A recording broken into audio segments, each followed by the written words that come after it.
मेरा नाम सौम्या है। सुगंधा मेरी खास सहेली है। इतनी अच्छी सहेली कि हम एक दूसरे के प्रेमियों के बारे में भी अच्छी तरह से जानती हैं। मैंने तो कॉलेज के दिनों में जिससे प्यार किया, उसी से बाद में शादी कर ली। पर सुगंधा इतनी हिम्मत नहीं कर पाई। पर शादी के बाद भी वह अपने प्रेमी को छोड़ नहीं पाई। एक दिन अचानक सुगंधा अपने घर से गायब हो गई। 4 महीने हो गए हैं, पर उसका कुछ भी अता पता नहीं चला है। अचानक सुगंधा जिस हाल में मिली, उसे देखकर मेरे होश उड़ गए। आज कुरियर से एक चिट्ठी आई है। देखते ही मैं समझ गई कि प्रभात की है। प्रभात कुमार शर्मा, मेरी सहेली सुगंधा का प्रेमी। मोबाइल के ज़माने में भी चिट्ठी से प्यार सुगंधा और प्रभात के बीच काफ़ी लंबे समय से चल रहा है। मैंने लिफाफे को वजन लेने के अंदाज में हथेली पर एक दो बार उछाला। भारी है, जरूर 4-6 पन्ने भरे होंगे। सुगंधा मेरी खास सहेली है, एकदम अंतरंग। इतनी कि हम दोनों एक दूसरे के प्रेमियों के बारे में अच्छी तरह से जानती हैं। मेरे तो प्रेमी और पति एक ही व्यक्ति हैं। जिसे कॉलेज के दिनों में प्यार किया, उसी से बाद में शादी कर ली।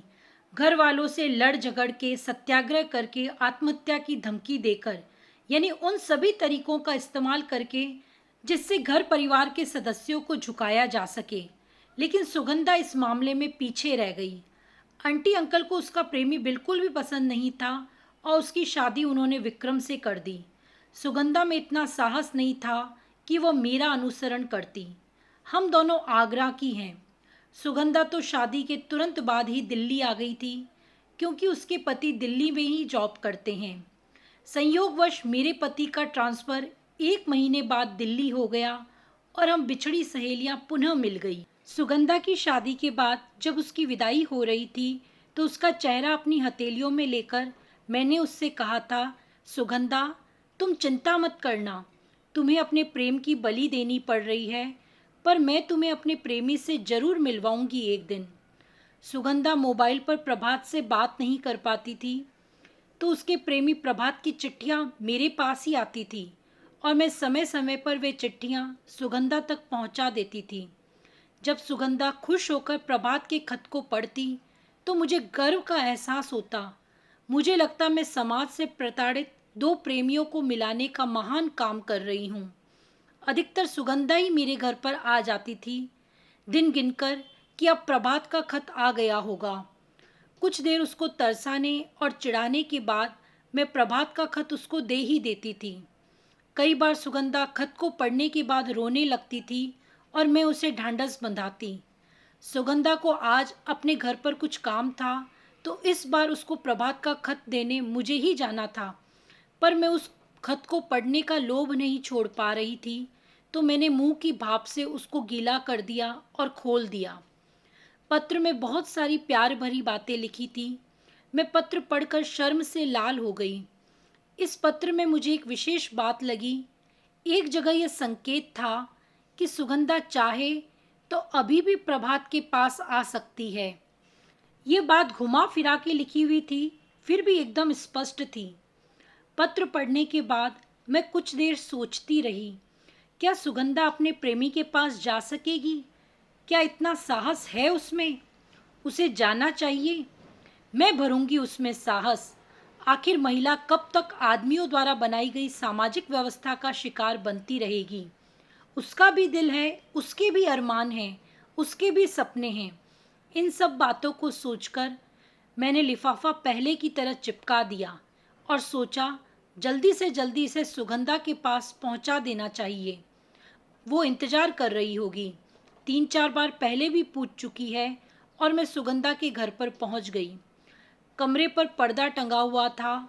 अंदर से सुगंधा, उसके पति विक्रम, दोनों के हंसने की आवाज़ें आ रही थी। विक्रम ने मुझसे बोला, सौम्या जी, बहुत दिनों बाद दिखाई दी आज। मैंने बोला, नमस्ते जीजा जी। मैं जब भी आती हूँ आप ऑफिस गए हुए होते हैं, इसीलिए मिलना नहीं हो पाता। आज कैसे छुट्टी ली? अरे, आज तबीयत भी थोड़ी ठीक नहीं थी और आपकी सहेली है ही इतनी प्यारी कि इसे छोड़कर ऑफिस जाने का मन ही नहीं करता। कह रही थी, आज मौसम बड़ा सुहाना है ऑफिस मत जाइए, मेरा दिल नहीं लगेगा। यह कहते ही विक्रम सुगंधा की तरफ प्यार से देखने लगा। सुगंधा भी शर्मा गई। मैं दोनों की प्यारी नोक-झोंक में डूब गई।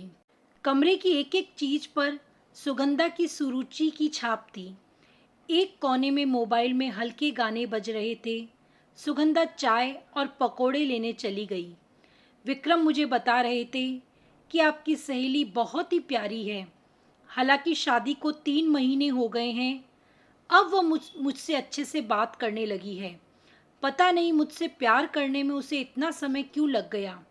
अगर कोई ऐसी वैसी मिल जाती तो मेरा जीवन ही खराब हो जाता।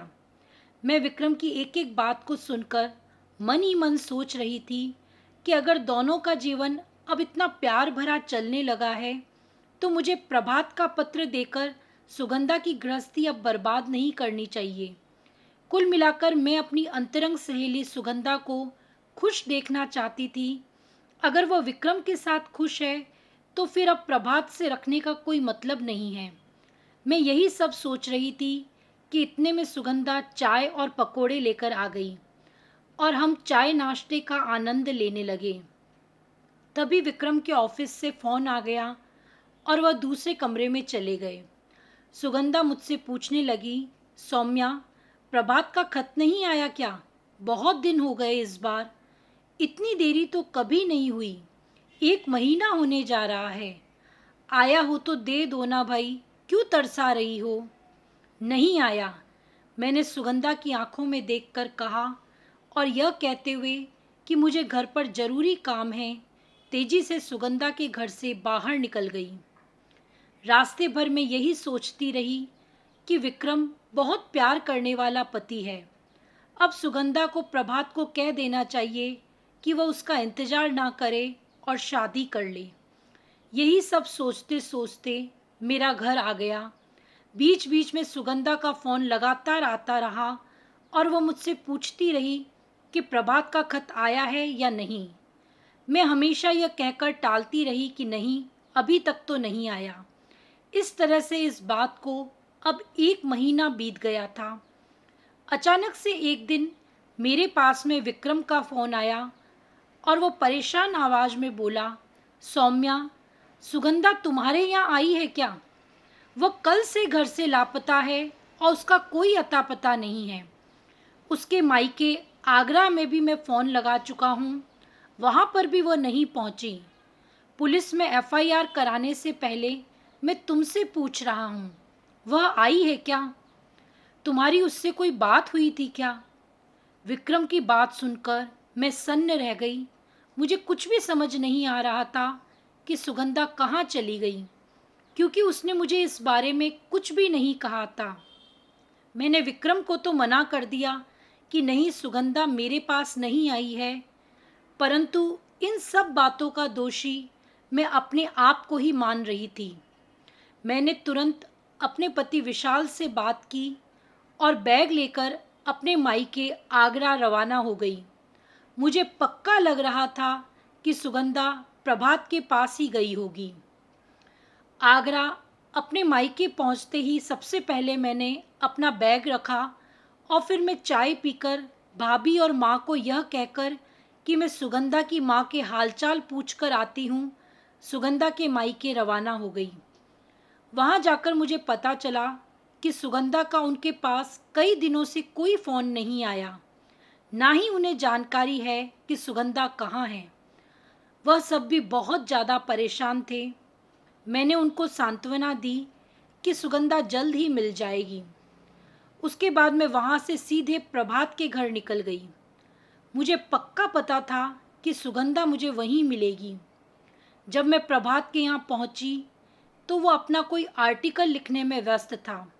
उसके घर में बहुत अधिक शांति थी और मुझे सुगंधा का वहाँ होने का कोई चिन्ह नहीं मिला। मैंने प्रभात से बात की तो उसने कहा कि सुगंधा ने तो मेरे खतों का कब से कोई जवाब ही नहीं दिया।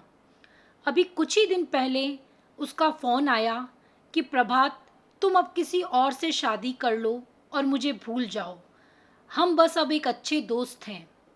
सुगंधा से मैं बहुत प्यार करता हूँ, इसीलिए उसकी इच्छा को मैंने सर्वोपरि मानते हुए उसके बाद उसे कोई कॉल नहीं किया, ना ही कोई खत लिखा।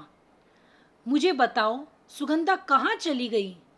आवाज़ से तो वह ऐसी ही लग रही थी जैसे अपने पति के साथ खुश हो, इसीलिए मैंने उससे ज़्यादा कोई प्रश्न नहीं किए। मैंने प्रभात से सुगंधा के घर से गायब होने के विषय में बताया तो प्रभात भी बहुत ज़्यादा चिंतित हो गया और उसने कहा कि वह हर संभव जगह सुगंधा को तलाश करेगा और जैसे ही उसका कोई पता चलता है तो मुझे कॉल करेगा। जिस जगह सुगंधा के होने का मुझे सबसे ज़्यादा विश्वास था, उस जगह तो सुगंधा थी ही नहीं, ना ही प्रभात को उसके बारे में कोई भी जानकारी थी। यह देखकर तो मेरे हाथ पैर फूल गए। मुझे सुगंधा की तलाश करनी थी। हो सकता था वह दिल्ली में ही हो, इसीलिए एक दो दिन आगरा रुककर मैं फिर से दिल्ली रवाना हो गई। दिल्ली में घर आने के बाद मैं रोज़ अपने पति के ऑफिस रवाना होने के बाद मेट्रो में बैठकर निकल जाती। उन सारी जगह मैंने सुगंधा को तलाश किया जहाँ मैं उसके साथ साथ गई थी या मुझे उसके होने की आशा हो सकती थी। उधर से विक्रम भी सुगंधा की पूरे जी जान से तलाश कर रहा था। कई बार मेरी और विक्रम की आपस में बात हो जाती थी कि सुगंधा कहाँ हो सकती है। पुलिस को भी सुगंधा के कहीं पर भी होने का सुराग नहीं मिला था। मेरे परेशान और चिंतित होने से मेरे पति भी बहुत ज़्यादा परेशान और चिंतित हो गए थे। सुगंधा के लिए उन्होंने अपने स्तर पर भी तलाश करवाई थी।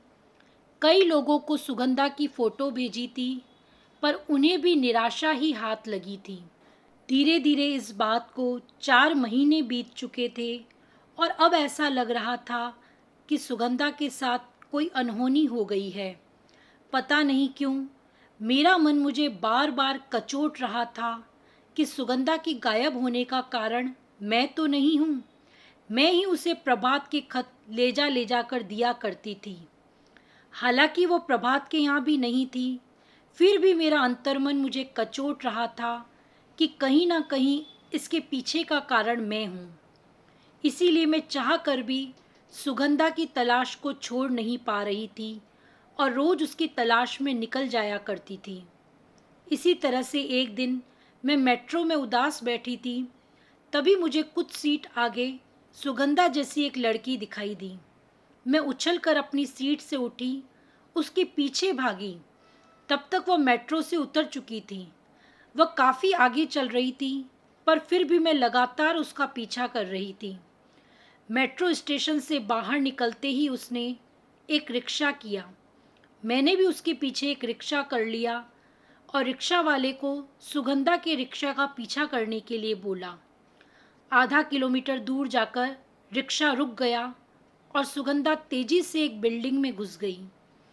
सुगंधा बिल्डिंग में जैसे ही गई, मैं भी बिल्डिंग के नीचे पहुंच गई थी, परंतु पार्किंग में मेरे पति की नीली बलेनो कार खड़ी देखकर मेरे होश उड़ गए। गाड़ी का नंबर हमारी ही बलेनो का था, इसीलिए मुझे पूरा विश्वास था कि मेरे पति भी इसी बिल्डिंग में हैं।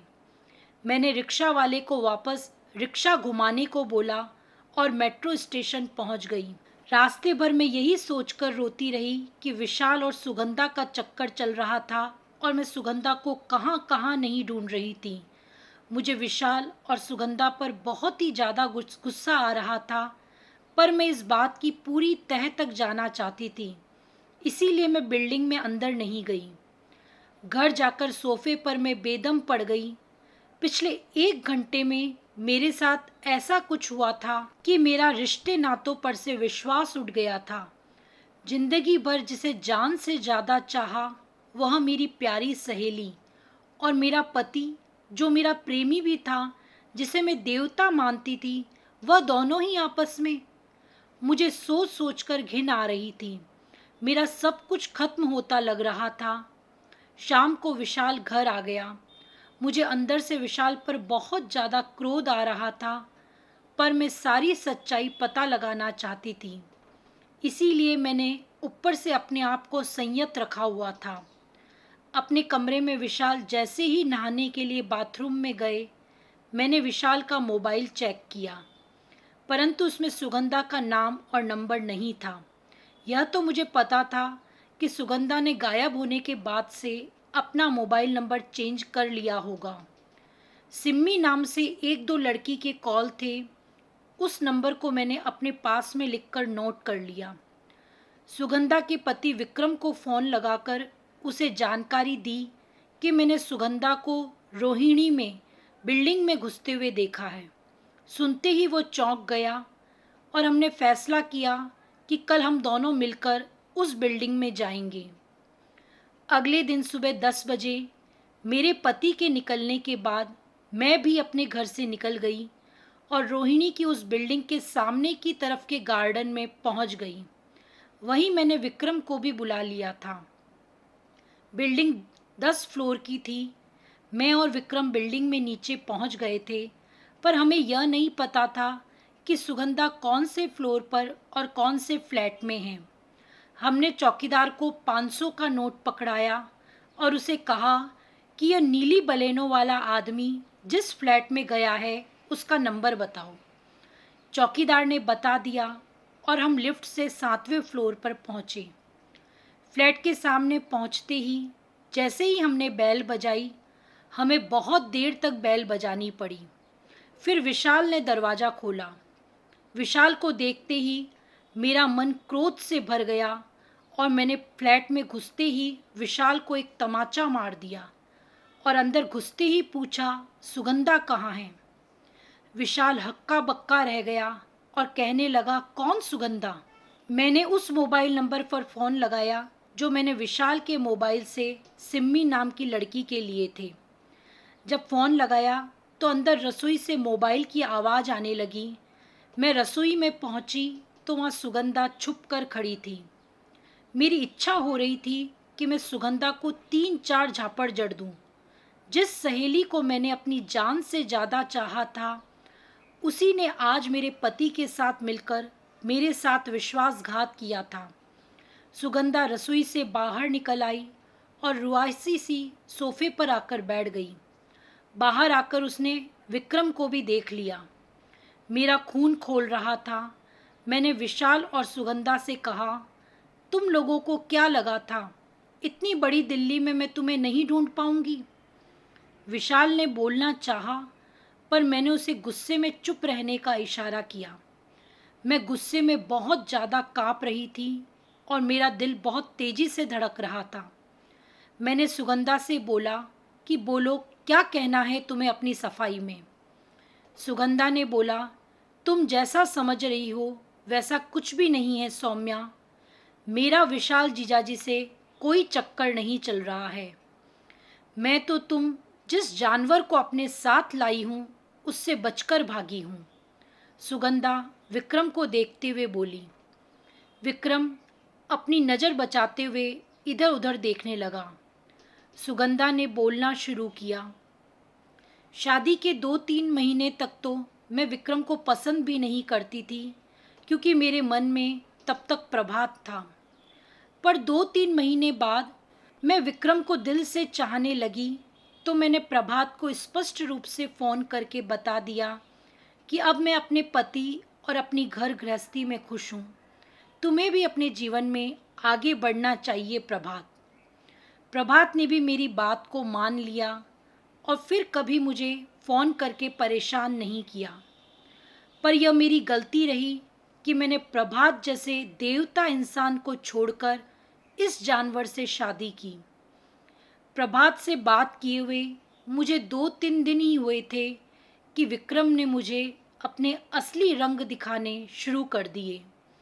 वह रोज़ रात को शराब पीने के लिए दोस्तों को घर पर बुलाने लगा। उसके दोस्त मेरे साथ में छेड़खानी करते, बदले में विक्रम उनसे रुपए ऐंठता। मैं अंदर ही अंदर रोज़ मर रही थी सौम्या, पर यही सोचती रही कि एक बार इस नर्क से निकल जाऊं, फिर तुमसे संपर्क करूंगी। पर एक दिन तो इस जानवर ने हद कर दी और यह अपने बॉस को घर पर बुलाकर ले आया और प्रमोशन के लिए इसने बॉस के साथ मुझे पत्नी की तरह रहने के लिए कहा और घर का ताला लगाकर चला गया। इसका बॉस भूखे भेड़िए की तरह मुझ पर टूट पड़ा, पर मैं किसी तरह से जान छुड़ाकर पीछे वाली खिड़की से अपने घर से भाग गई। तुम्हारे घर इसीलिए नहीं आई कि यह विक्रम मुझे ढूंढता हुआ तुम्हारे घर जरूर आ जाता। मायके नहीं जा सकती थी क्योंकि माँ भी तो जैसे तैसे भैया भाभी के पास रह रही है। मैं वहाँ जाकर भार नहीं बनना चाहती थी, ना ही माँ को इस उम्र में एक गहरा धक्का देना चाहती थी। प्रभात के पास भी नहीं जा सकती थी क्योंकि उसे मैंने जीवन में आगे बढ़ने के लिए कह दिया था और अब तो उसकी सगाई भी होने वाली है। मैं फिर से उसे परेशान नहीं करना चाहती थी, इसीलिए मैं भागकर नारी निकेतन में चली गई। वहाँ कुछ दिन रही। एक दिन कनॉट प्लेस पर विशाल जीजाजी ने मुझे देख लिया। कुछ रुपए देकर उन्होंने इस बिल्डिंग में रेंट पर फ्लैट दिलवाया और कंप्यूटर ऑपरेटर के रूप में एक कंपनी में नौकरी दिलवाने की भी अब वे कोशिश कर रहे हैं और इसीलिए मेरा रिज्यूम लेने ये घर पर आए थे। इस संबंध में 2-3 बार विशाल जीजाजी का इस बिल्डिंग में आना हुआ है। जीजाजी तो तुम्हें मेरे बारे में बताना चाहते थे, पर मैंने ही उन्हें मना किया हुआ था कि जब तक मुझे नौकरी नहीं मिल जाती तब तक आप किसी को कुछ बताना मत। मैं अपने अतीत से अवसाद में आ गई थी सौम्या। मेरा विश्वास करो और मुझे माफ़ कर दो। इस जानवर को तो मैं बाद में सबक सिखाती, अब तो बस मैं अपने पैरों पर खड़ा होना चाहती हूँ। पुलिस में इस आदमी की रिपोर्ट करके डाइवोर्स फाइल करूँगी, तभी मुझे चैन आएगा। मैंने गुस्से में विक्रम की ओर देखा, परंतु वो वहाँ से भाग चुका था। मैंने सुगंधा से कहा, अपनी प्यारी सखी के होते हुए तुम्हें किराए के फ्लैट में रहने की कोई आवश्यकता नहीं है। तुम मेरे साथ चलो और जब तक तुम अपने पैरों पर खड़ी नहीं हो जाती तुम मेरे साथ ही रहोगी। और रही बात विक्रम की, तो अभी ही हम पुलिस में उसकी रिपोर्ट करेंगे। मैं सुगंधा के प्यार से गले मिल गई और मैंने विशाल से भी माफ़ी मांगी। विशाल ने कहा, तुम्हारा शक बेवजह नहीं था सौम्या। अगर मैं भी इस जगह होता तो इसी तरह से शक करता। जल्द ही सुगंधा को एक अच्छी नौकरी मिल गई और उसने नए सिरे से अपना जीवन आरंभ किया। दोस्तों, कहानी को अंत तक सुनने के लिए बहुत बहुत धन्यवाद। अगर आपको हमारी कहानी पसंद आई हो तो हमारे चैनल को लाइक, शेयर और सब्सक्राइब करना ना भूलें।